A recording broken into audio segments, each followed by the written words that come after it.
procesal, estos principios pues son rectores, ¿va? Regulan todo el procedimiento y son sumamente importantes. Yo creo que muchísimo más que los principios generales del derecho, porque, repito, son normas o principios que están contemplados dentro de nuestro derecho vigente. ¿Ok?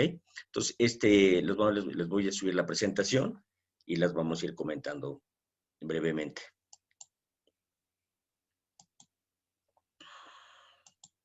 Recuerdo, entonces, el primer punto, la primera parte, vamos a hablar de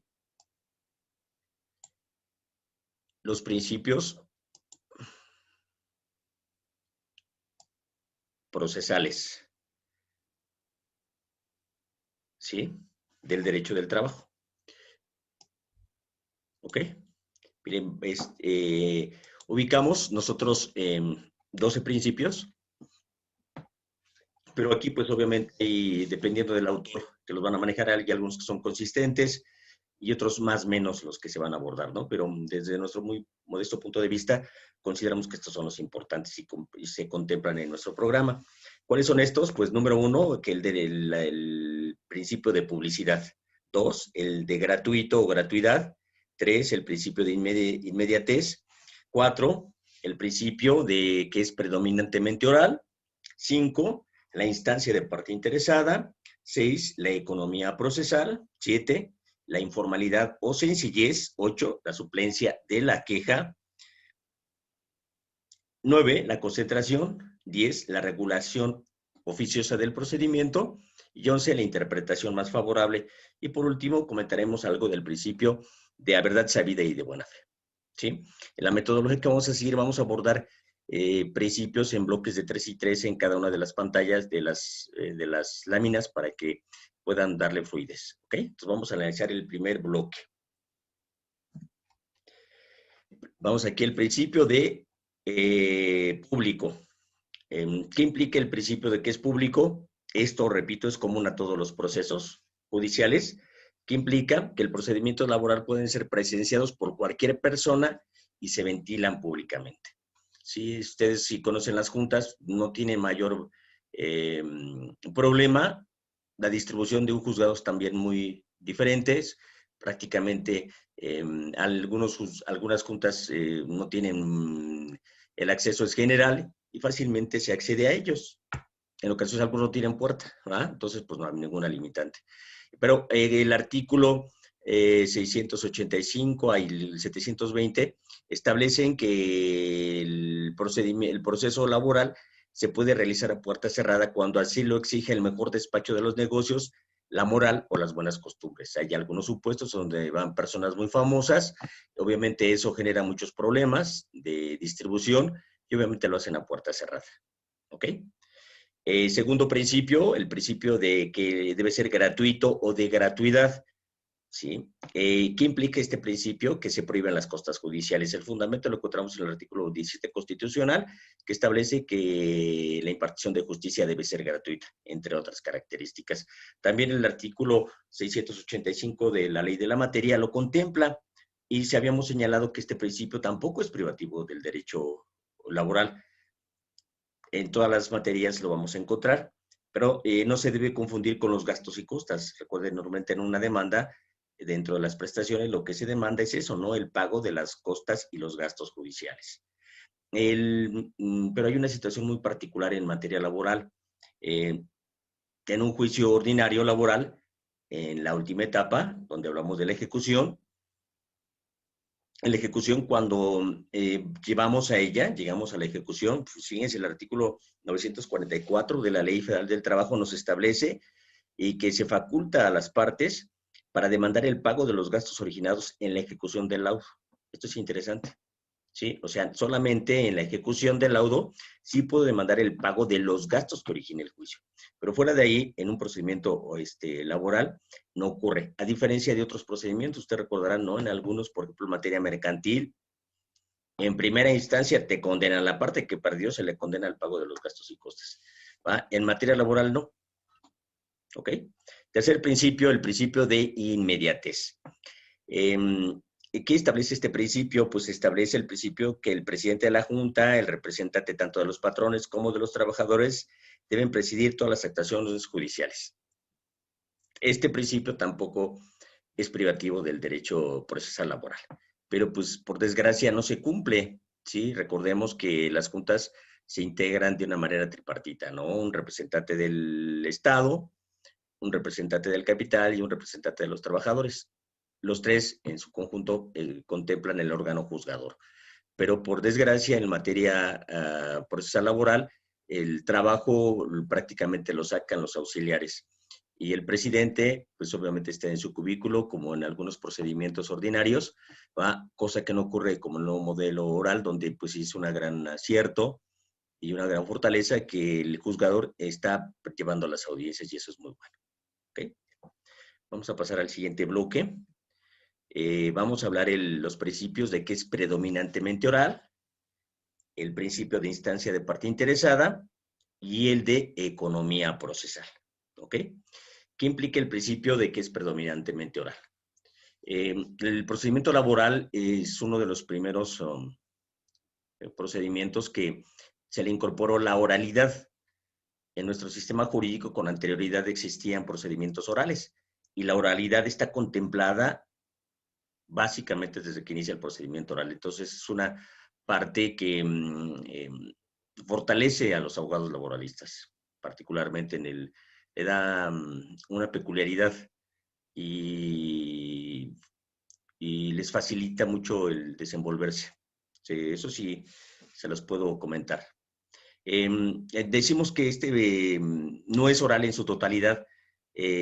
Lo que implica es que predomina la palabra hablada sobre la escrita. Esto lo contempla el artículo 720 de la ley de la materia, pero establece que el procedimiento, aunque predomina la palabra hablada sobre la escrita, señala que al inicio, ¿sí?, siempre se debe presentar la demanda por escrito.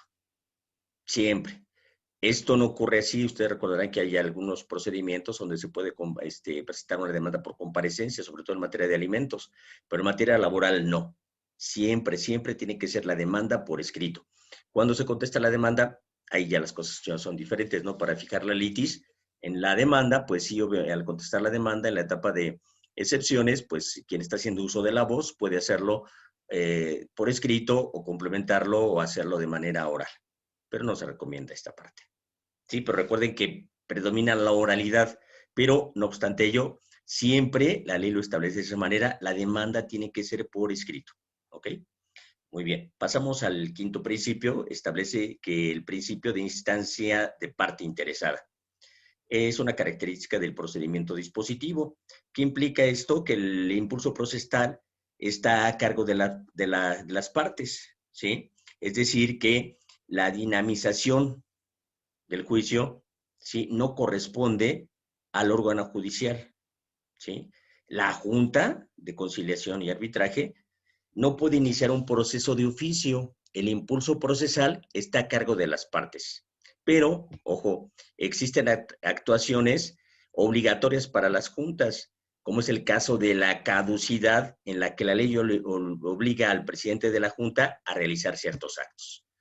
Hay dos temas importantes, que es la prescripción y la caducidad, que frecuentemente los confundimos. La caducidad es un término netamente procesal y el artículo 772 establece ciertos lineamientos que les pido tomen nota y hagan esta investigación del artículo 772, pues lo comentaremos de manera presencial.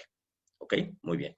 Vamos a analizar el siguiente punto y el siguiente punto es de economía procesal. ¿Qué implica la economía procesal? Pues ahí tenemos una frase que lo resume: hacer más con menos.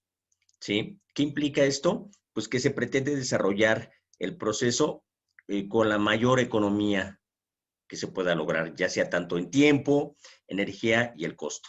¿Sí? Y eso pues obviamente es fundamental en toda organización y en todo proceso, ¿verdad? Hacer más con menos. Bien, vamos a pasar al siguiente bloque. Vamos a analizar ahora los principios de informalidad o sencillez, el principio de suplencia de la deficiencia de la queja y el principio de concentración. El principio de informalidad o sencillez Establece que se debe evitar todo tipo de requerimientos formales y realizar el procedimiento con la mayor celeridad e informalidad posible. El artículo 721 de la Ley Federal del Trabajo señala el único protocolo que se debe cumplir.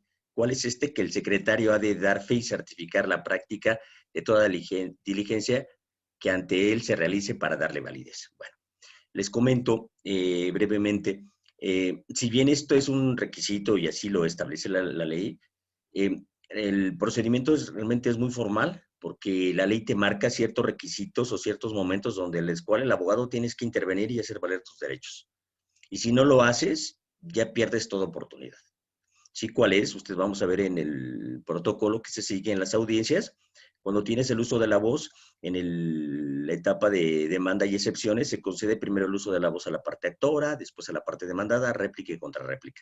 Y en cada etapa tienes que hacer uso o invocar ciertas disposiciones o objetar o hacer ciertas actuaciones procesales que fuera de ahí no te lo permiten. ¿Sí? Entonces, pues resulta que no es tan informal, sino hay que darle una formalidad, ¿verdad? Pero bueno. El siguiente principio establece la suplencia de la deficiencia de la queja. ¿Qué implica este principio? Pues lo tenemos contemplado en el artículo 685 y 873 de la ley de la materia y establece la obligación de la Junta de subsanar las deficiencias de la demanda del trabajador. Cuando las acciones intentadas o los hechos narrados se advierte que se tiene derecho a otras prestaciones que no se reclaman o cuando existen irregularidades o contradicciones. Bueno, este principio es muy importante y destacamos los siguientes puntos. Que esta suplencia de la deficiencia de la queja solamente es para el trabajador, no es para el patrón. Y no es tan amplia, solamente es para unos ciertos puntos que la ley lo precisa y aquí lo señalamos, ¿verdad? ¿Cuándo se maneja? Para subsanar deficiencias de la demanda. ¿Va? ¿Y qué tipo de deficiencias? Pues obviamente cuando se manejan derechos o acciones contradictorias o bien cuando existen irregularidades o contradicciones. ¿Y en qué consiste? Pues en una prevención, ¿no? Para regularizar o para suplir estas deficiencias con un apercibimiento que ocurre en la gran mayoría de los procedimientos. Pero repito, este principio de suplencia de la deficiencia de la queja solamente es en esta etapa. Es diferente en materia de amparo. Aquí estamos en un procedimiento laboral, en un juicio ante las juntas de conciliación y arbitraje. Bien, el siguiente punto es la concentración. ¿Qué implica el principio de la concentración? Se pretende que el procedimiento no sea disperso y que su tramitación sea breve. Las audiencias previstas en la ley, con nuestras últimas reformas, pues prácticamente podemos aplicarlas en 3. ¿Cuál es? La de conciliación, demanda y excepciones. Número 2, la de ofrecimiento y admisión de pruebas y el desahogo de pruebas. Fíjense, les comento brevemente, ¿no? Con anterioridad, solamente existía una audiencia, que era audiencia de conciliación, demanda, excepciones, ofrecimiento y admisión de pruebas. Así se llamaba, así de larga la audiencia. Y si no iba a la parte demandada, pues prácticamente te pueden citar hasta para lauda. Entonces ahí sí hablábamos de concentración, pero las anteriores reformas, en lugar de acelerar el procedimiento, pues lo han retardado. Sí, porque una audiencia la dividieron en 2 y ahora que es de conciliación, demanda y excepciones, la partimos y ahora sigue la siguiente etapa que es la de ofrecimiento y admisión de pruebas. La tercera ya dependerá, lo vamos a ver con posterioridad, que determina la Junta si señala una audiencia para el desahogo de todas las pruebas o bien señala una audiencia o una fecha para cada tipo de prueba. Vamos a pasar al siguiente bloque, que sería nuestro último. Y es el de regularización oficiosa del procedimiento, la interpretación más favorable y de verdad sabida y de buena fe. Principios muy importantes. Fíjense, el principio de regulación oficiosa del procedimiento es interesante. El artículo 686 de la Ley Federal del Trabajo establece que la Junta ordenará que se corrija cualquier irregularidad u omisión que no tienen la sustanciación del proceso para el efecto de regularizar el proceso y para evitar una nulidad. ¿Sí? En materia laboral no hay recursos. Esto también se presenta en el procedimiento oral. Sí, en algunas otras materias, ¿va? Dice, o sea, no hay ningún recurso. Simplemente, ¿cuál es? Pues tendremos el amparo. Pero aquí, si invocamos nosotros el artículo 686 o simplemente pedimos a la Junta que se regularice el procedimiento porque existen irregularidades para evitar futuras nulidades, es la llave mágica y se puede regularizar el procedimiento. Tiene esa sencillez, fíjense, a ver si podemos comentar lo que es una sencillez, pero y la Junta de entrada si percibe alguna irregularidad para subsanarla. ¿Por qué? Pues de nada me sirve un laudo en el cual me van a tumbar por una nulidad. Es absurdo que yo como abogado, si me percibo de que existe alguna irregularidad, seguiré avanzando porque estoy trabajando y al final de cuentas mi trabajo va a ser improductivo porque mi asunto me lo van a tumbar por una nulidad. ¿Sí? Bien. El siguiente principio, que es la interpretación más favorable, se conoce como indubio pro operari. Recuerdan en materia penal, ¿no? Indubio pro reo. ¿Qué implica este principio? Lo contempla el artículo 18 de la Ley Federal del Trabajo y establece que la interpretación de las normas del trabajo, en caso de duda, prevalecerá la interpretación más favorable al trabajador. ¿Sí? O sea, esta regla es importantísima, o sea, pero hay que entenderlas así. En caso de duda sobre las normas del trabajo, ¿sí? Prevalecerá la interpretación más favorable para el trabajador. Ojo, solo en caso de duda, no es cuando el trabajador decida, cuando el abogado lo interprete de esa manera. No, la ley, se acuerda que hay que interpretarlas cuando existe alguna inconsistencia, alguna laguna, ¿verdad? Pero no se interpreta cuando no es necesario. Si vamos a hacer una interpretación literal, una interpretación lógica, pero repito, la interpretación más favorable, indubio pro operari, opera solamente en favor del trabajador y es cuando existe alguna duda. Bien. El último principio es el principio de verdad sabida y de buena fe. Está contemplada en el artículo 841 y dice: los laudos se dictarán a verdad sabida y de buena fe. En materia laboral, pues obviamente reciben el nombre de laudos o las resoluciones. ¿Qué implica la verdad sabida? Bueno, la verdad sabida es la libertad que se otorga a las juntas para llegarse de todos los elementos que le permitan acercarse a la verdad de los hechos, ¿sí? Sin sujetarse a los formalismos ni a las reglas de valoración preestablecidas para las pruebas desahogadas, ¿sí? La ley otorga amplias facultades a las juntas para su valoración. Recordarán que existe un tema de la tasa de las pruebas, ¿sí? Pero en materia laboral, pues se deja a una interpretación favorable, perdón, una amplia interpretación para el juzgador, pero ojo, recuerden que siempre toda resolución tiene que estar fundada y motivada. Fundada los disposiciones legales y motivada, pues son los razonamientos o los hechos en los que me apoyo, de tal suerte que esta verdad sabida, esta libertad, pues se limita, ¿sí? Y el siguiente principio que dice que es de buena fe, ¿qué implica la buena fe? Pues implica la voluntad de conocer los hechos verídicos y desestimar la intención de ocultar o favorecer una versión que no tiene respaldo en las pruebas desahogadas. Esto es importante el manejarlo, ¿no? O sea, cuál es no ocultar la verdad de los hechos, ¿sí? O sea, estos puntos que hemos manejado, el principio de que debe ser público, ¿va? Es público, que es gratuito, la inmediatez, predominantemente oral, instancia de parte, economía procesal, informalidad o sencillez, suplencia de la queja, concentración, regulación oficiosa del procedimiento, interpretación más favorable y a verdad sabida son los principios rectores del proceso del trabajo. Muy bien. Con esta terminamos la primera parte de nuestra sesión.